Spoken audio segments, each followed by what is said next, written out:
네, 문재인 대통령이 취임 100일을 기념하는 첫 기자회견을 가졌습니다. 다양한 현안에 대한 구체적인 입장과 향후 로드맵을 내놨습니다. 네, 청와대 취재기자 연결합니다. 김혜영 기자. 네, 청와대 춘추관에 나와 있습니다. 네, 우선 외교 안보 내용부터 짚어보죠. 한반도에서 전쟁은 없다면서 이른바 운전자론에 대한 확고한 입장을 재확인했다고요. 네, 그렇습니다. 문재인 대통령은 전쟁을 기필코 막겠다는 강한 의지를 강조했습니다. 6.25 전쟁 폐허에서 온 국민이 나라를 일으켰는데 또다시 모든 것을 잃을 수는 없다면서 두 번 다시 전쟁은 없을 것이라고 말했습니다. 최근 유엔 안보리의 제재 결의도 이러한 맥락에서 전쟁을 막기 위한 조치라고 강조했습니다. 한반도에서의 군사 행동은 대한민국만이 결정할 수 있다면서 이른바 운전자론도 재확인했습니다. 미국 트럼프 대통령도 대북 옵션과 관련해서 한국과의 협의를 약속한 바 있다고, 또 이는 한미 간의 굳은 합의라고 강조했습니다. 일각에서 제기된 한미 간의 대북 입장이 다르다는 의혹도 일축했습니다. 트럼프 대통령의 강경한 대북 발언은 단호한 결의로 북한을 압박하려는 것이지 반드시 군사적 행동의 실행 의지로는 보지 않는다고 했습니다. 한미 FTA 개정 협상 요구에 대해서도 미국과 당당하게 협상할 것이라고 힘주어 말했습니다. 북한에 대한 레드라인이 무엇인지 밝히면서 경고하는 동시에 한편으로는 대북 특사 가능성도 열어놨죠. 네, 맞습니다. 앞서 문 대통령은 북한을 향해 레드라인을 넘지 말라고 경고한 바 있는데요. 어느 정도를 레드라인으로 보느냐는 질문에 북한이 ICBM을 완성하고 핵탄두를 탑재해서 무기화하는 것이라고 말했습니다. 그러면서 현재 북한이 레드라인의 임계치에 다가서고 있다면서 북한에 위험한 도박을 하지 말라고 경고했습니다. 문 대통령은 다만 남북 간 대화가 재개돼야 한다는 입장에는 변함이 없음을 강조했습니다.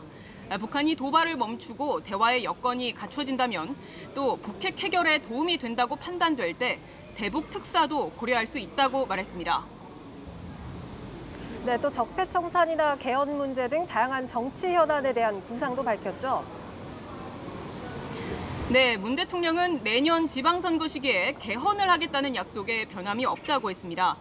국회에 개헌 특위를 통하거나 합의가 모아지지 않을 경우 정부가 주체가 되어서라도 추진하겠다고 강조했습니다. 최소한 지방본권을 위한 개헌, 그리고 국민의 기본권 확대를 위한 개헌에는 합의하지 않을 이유가 없다고도 했습니다. 적폐청산 노력은 특정 세력이나 사건에 대한 조사와 처벌이 목표가 아니라면서 공정하고 정의로운 사회를 위한 것이라고 했습니다. 그러면서 이 노력이 정부 임기 내내 계속돼야 하는 것이며 또 여러 정권을 통해서 제도화 또 관행화해야 한다는 견해도 밝혔습니다. 부동산 대책과 탈원전 정책, 그리고 일본군 위안부 문제 등 다양한 사회 경제 현안에 대한 언급도 있었는데 어땠습니까? 네, 문 대통령은 일단 부동산 가격과 관련해서 이달 초 발표한 대책으로 충분히 잡을 수 있을 것이라고 자신했습니다. 가격이 또다시 오를 기미가 보인다면 더 강력한 대책도 주머니 속에 많이 넣어놓고 있다고 말했습니다. 부동산 보유세 인상에 대해서는 사회적 합의를 전제로 검토할 수는 있지만 현재는 검토하지 않고 있다고 못 박았습니다. 각종 복지 정책에 대해서는 산타클로스 정책이 아니라 재원도 꼼꼼하게 검토하고 또 설계한 것이라고 했습니다. 문 대통령은 과거사 문제에 대한 기존 입장도 재확인했는데요. 일본군 위안부 문제가 공론화된 시점이 과거 한일 기본조약 체결 이후인 만큼 당시 회담으로 다 해결됐다고 하는 건 맞지 않다고 했습니다. 다만 과거사는 과거사대로 또 협력은 협력대로 추진하겠다면서 한일 관계의 발전 노력도 강조했습니다. 탈원전 정책에 대해서는 전혀 염려할 필요가 없을 정도로 아주 점진적으로 이루어지고 있다고 설명했습니다. 지금까지 청와대에서 전해드렸습니다. 네, 이번에는 여의도로 가보겠습니다. 문재인 대통령 취임 100일 기자회견에 대한 정치권의 반응은 엇갈렸습니다. 네, 국회 취재기자 연결해 보겠습니다. 나재원 기자. 네, 문 대통령 취임 100일 기자회견에 대해 여야는 극명하게 엇갈린 목소리를 냈습니다. 더불어민주당 추미애 대표는 개방되고 열린 모습을 보여줬다고 말했습니다. 추 대표는 문 대통령의 기자회견 직후 기자들과 만나 지난 100일은 가슴이 뻥 뚫려 시원한 이것이 국가다라는 것을 보여주는 100일이었다며 이같이 말했습니다. 반면 자유한국당 정우택 원내대표는 기자회견에서 소통에 그친 실망스러운 기자회견이었다고 비판했습니다. 정 원내대표는 이어 자신의 일은 모두 정의라고 하는 내로남불의 회견이었다고 밝혔습니다.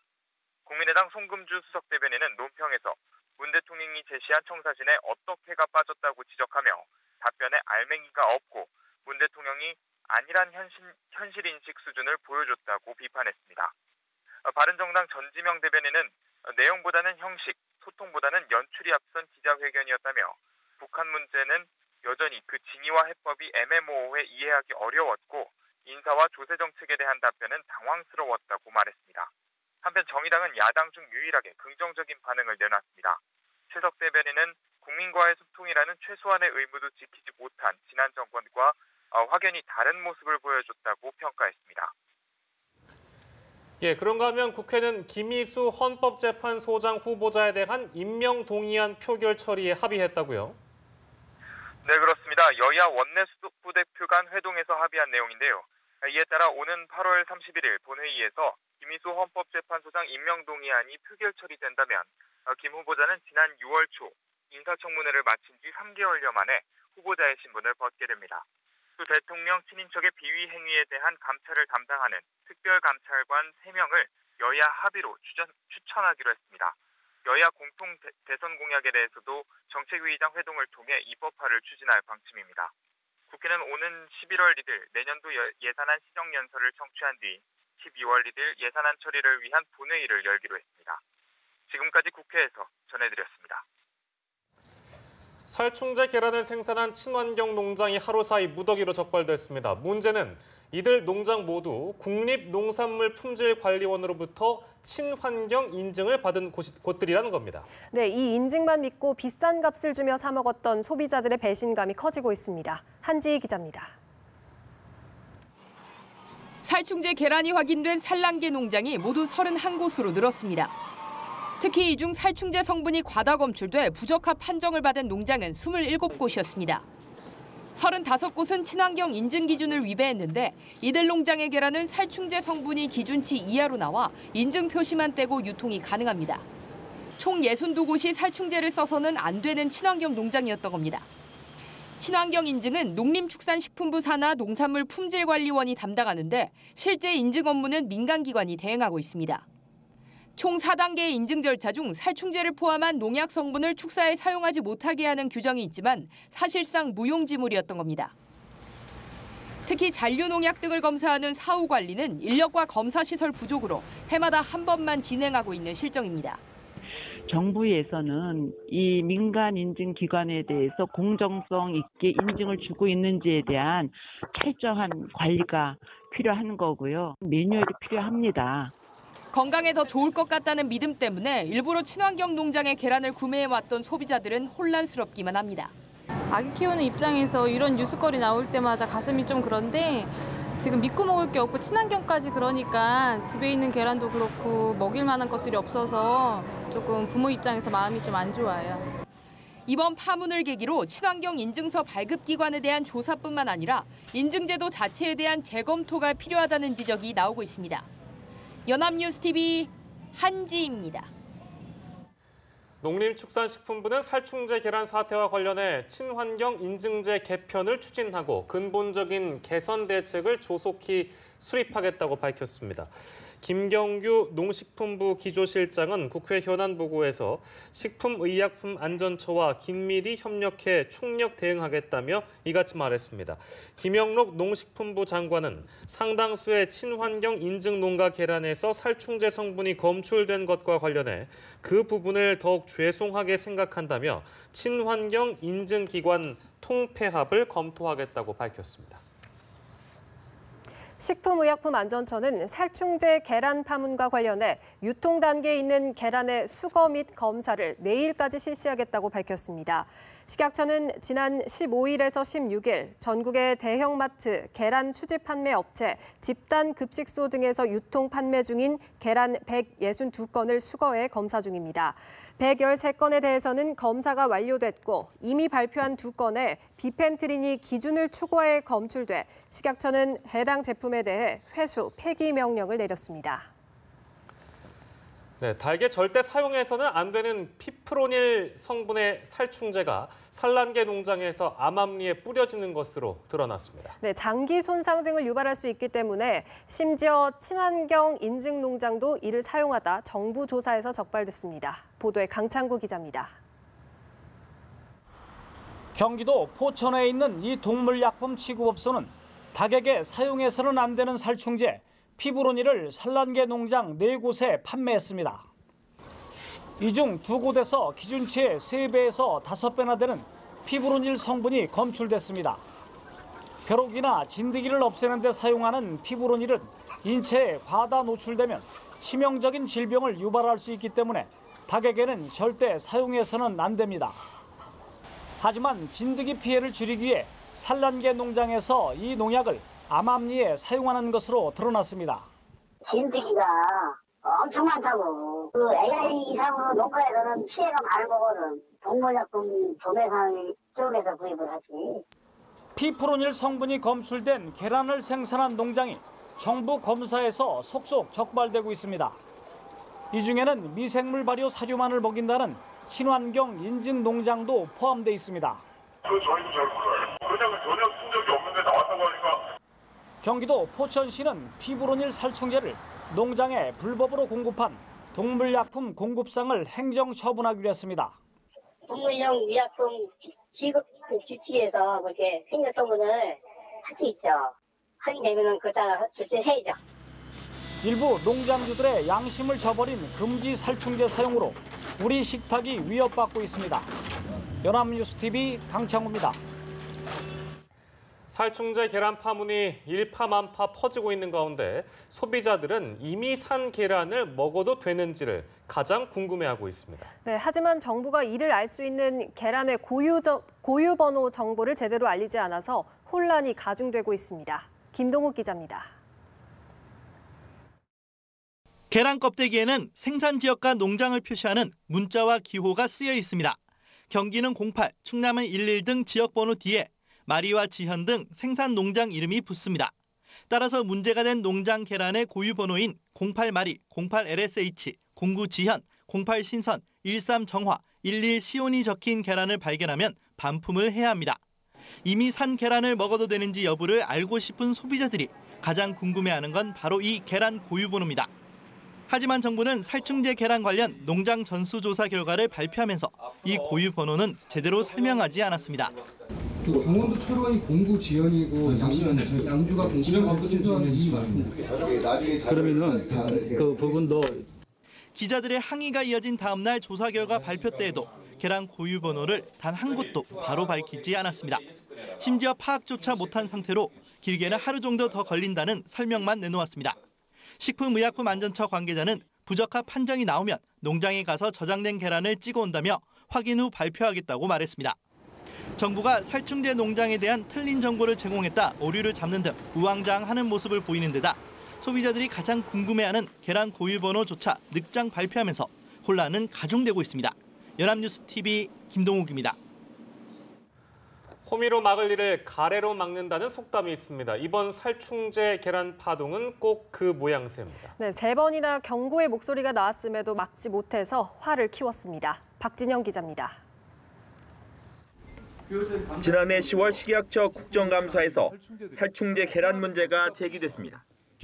더불어민주당 기동민 의원은 일부 계란 농가들이 닭의 진드기 발생을 막는다면서 맹독성 농약을 살포하고 있다고 대책 마련을 요구했지만 정부는 일부 농가만 조사하는 등 소극적으로 임했습니다.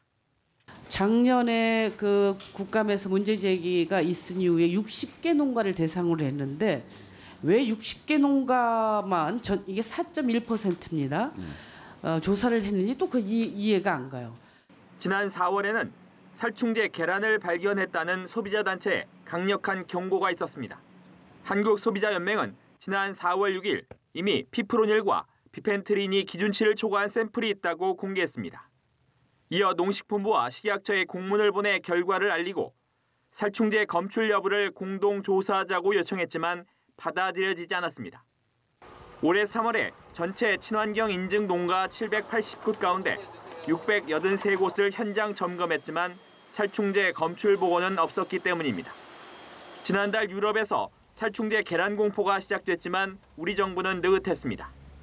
우리가 계란을 수입하는 유일한 유럽 국가인 스페인은 살충제 계란 안전지대라며 안심한 겁니다. 하지만 스페인에서도 검출되자 부랴부랴 조사에 나섰고 걷잡을 수 없는 살충제 계란 파동이 이어지고 있습니다. 언젠가 터질 일이었다는 이야기도 있지만 조금만 더 관심을 갖고 대응에 나섰더라면 지금 같은 혼란을 피할 수 있었을 것이란 아쉬움이 남는 대목입니다. 연합뉴스TV 박진영입니다. 살충제 계란 파문의 요리교실 등에서는 계란을 대체할 재료와 요리법에 대한 문의가 잇따르고 있습니다. 네, 또 음식점들은 살충제 검사 증명서를 내걸고 손님 안심시키기에 나서기도 했습니다. 박현우 기자입니다. 서울의 한 요리교실, 파전 만들기 강의가 진행 중입니다. 원래 요리법대로면 반죽에 계란을 넣지만 최근엔 계란을 넣지 않는 레시피를 씁니다. 원래는 반죽에 계란 하나 넣으시면 더 바삭하고 맛있는데요. 대신에 계란 양만큼 물을 한 50 정도? 살충제 계란 파동 이후 계란을 대신할 수 있는 재료나 계란을 뺀 요리법에 대한 문의가 많아섭니다. 계란을 빼고 할 수 있는 요리법에 대해 많이 문의를 하세요. 사용할 경우에 어떻게 다른 방법으로 사용할 수 있는지 같이 의논하고. 이런 가운데 살충제 계란 불똥이 튈까 노심초사하는 음식점들 중에선 계란 검사 결과를 가게 곳곳에 내걸고 손님 안심시키기에 나선 곳들도 있습니다. 그래도 손님들이 계란 때문에 많이 걱정들 하시거든요. 저희는 인증서도 붙이고 그때마다 안전한 계란이라고 설명을 드리는데 저희 장사하는 저희 입장에서는 많이 부담스럽긴 하죠. 계란이 필수 재료로 들어가는 인근의 토스트집도 이렇게 검사 결과 증명서를 비치하고 손님들을 안심시키고 있습니다. 실제 이런 노력은 살충제 계란에 대한 불안을 어느 정도 떨칠 수 있게 해줍니다. 사실 지나가다가 좀 망설였는데 안에 써 붙여 있는 걸 보고 들어와서 먹게 됐거든요. 그래서 붙어 있으면 더 안심하고 사 먹을 수 있는데 도움이 될 것 같습니다. 살충제 계란 문제가 하루빨리 해결되길 손님들도 식당 운영자들도 한마음으로 바라고 있습니다. 연합뉴스TV 박현우입니다. 가습기 살균제 사태의 책임을 물어 재판에 넘겨진 롯데마트와 홈플러스 관계자들이 항소심에서도 유죄는 인정됐지만 1심보다 형량이 줄었습니다. 서울 고법 형사 2부는 오늘 노병용 전 롯데마트 대표에게 금고 4년을 선고한 1심을 깨고 금고 3년을 선고했습니다. 김원회 전 홈플러스 그로서리 매입본부장과 이모 전 홈플러스 법규관리팀장에게는 1년씩 줄어든 각각 징역 4년의 실형을 선고했습니다. 재판부는 살균제를 판매할 당시 살균제 원료 물질이 유독물로 지정돼 있지 않은 데다 유통되고 있던 옥시 제품의 유해성이 알려지지 않은 상태였던 점 등을 형량에 반영했습니다. 국가정보원이 과거 운영한 민간인 댓글 부대의 윤곽이 조금씩 드러나고 있는 가운데 여론 조작에 가담한 민간인들도 검찰의 수사 대상에 오를지 주목되고 있습니다. 일단 사건의 전모를 밝히기 위한 직접 조사는 피할 수 없을 전망이지만 이들을 처벌할 수 있을지는 가늠하기가 어렵습니다. 이재동 기자입니다. 국가정보원 적폐청산 TF는 이명박 정부 시절 국정원이 대규모 민간인 댓글 부대를 운영한 사실을 확인했습니다. 이 중에는 국정원 퇴직 직원 모임인 양지회 회원들과 이명박 전 대통령의 지지자들도 포함된 것으로 전해졌습니다. 또 일부 탈북자 단체도 여기에 가담해 댓글 조작을 하는 대가로 국정원으로부터 돈을 받았다는 의혹이 제기되고 있습니다. 사이버 여론 조작을 위해 2012년 한 해에만 국정원이 외곽팀에 30억 원의 예산을 쓴 것으로 알려진 가운데 조만간 수사가 본격화되면 여론 조작에 참여한 민간인들 역시 검찰 조사가 불가피할 것으로 전망됩니다. 다만 이들을 범죄 행위 가담자로 처벌할 수 있을지는 불확실합니다. 공직선거법 위반 혐의는 이미 공소시효가 지났고 이들은 국정원의 정식 직원이 아니므로 국정원법 위반 혐의를 적용하기도 어렵습니다. 국정원 직원이 정치 개입을 하려고 한다는 의사를 함께 알매도 불구하고 했다라고 한다고 하면은 이른바 공범의 법리에 따라서 국정원법 위반으로 함께 처벌될 가능성은 있지 않을까 봅니다. 이번 사안에 국정원법을 적용한다 하더라도 남은 공소시효는 넉 달 남짓이라 혐의를 모두 밝혀내기에는 촉박한 상황입니다. 연합뉴스TV 이재동입니다. 열흘 전에 낙서가 발견된 박정희 전 대통령 기념 도서관에 또 누군가 낙서를 해 경찰이 수사에 나섰습니다. 서울 마포경찰서에 따르면 오늘 오전 1시 40분쯤 마포구 상암동 박정희 대통령 기념 도서관 표지석 앞면에 낙서가 된 것을 시민이 발견해 신고했습니다. 붉은색 스프레이로 한 낙서의 내용이나 의미는 파악하기 어려운 상태라고 경찰은 전했습니다. 이 표지석에는 지난 8일에도 붉은색 스프레이로 욕설이 적혀 경찰이 수사하고 있습니다. 경찰 간부가 부하 직원에게 폭언과 폭행 등 이른바 갑질을 일삼은 사실이 드러나 물의를 빚고 있습니다. 관할 경찰서는 피해 경찰관들의 적극적인 처벌 의사가 없었다며 징계 조치를 하지 않았는데요. 최지숙 기자가 단독 보도하겠습니다. 서울 중랑구의 한 지구대 소속 A경위는 최근 몸과 마음의 병을 얻어 병원 신세를 지고 있습니다. 지난 5월 A경위는 가족들과 해외로 휴가를 다녀온 뒤 지구대장이던 B경감으로부터 해외여행 또 안 가느냐며 수시로 조롱을 받았습니다. 또 A경위가 병원 진료 등을 위해 신청한 연가도 쓰지 못하도록 했습니다. 지난 8일 A경위가 부당함을 호소하자 B경감은 인사조치를 하겠다며 윽박지르다 욕설과 함께 머리로 들이받는 등 폭행을 가했습니다. 이 사건으로 지병이 악화된 A경위는 결국 입원하게 됐습니다. 가족하고 지낸 시간보다 더 많은 동물들인데 동물들을 인간적으로 좀 대하고 처벌은 좋지 않고요, 솔직히. 그렇지만은 이런 일이 반복돼서는 안 될 것 같아서 그런 거에 대해서 좀 걱정하고 이런 것 뿐이죠. B경감의 갑질은 이번이 처음이 아니었습니다. 부임 후 부하 직원들에게 수시로 모욕과 막말을 일삼았다고 다수의 경찰관들은 증언했습니다. 또 순찰차 전용 주차장에 매일 자신의 차를 주차하고 수맥이 흐른다는 이유로 지구대장실을 1층에서 2층으로 옮기며 직원들에게 부당한 작업을 시키기도 했습니다. 관할경찰서는 이번 폭행 사건에 따라 B경감을 인사조치했지만 징계는 하지 않았고 오히려 지구대를 관리감독하는 보직을 맡겼습니다. 사회 전반적으로 갑질 사건들이 논란이 되고 있는 가운데 수사의 주체인 경찰 내부에서 또다시 이 같은 문제가 불거지며 단호한 쇄신에 대한 요구가 높아지고 있습니다. 연합뉴스TV 최지숙입니다.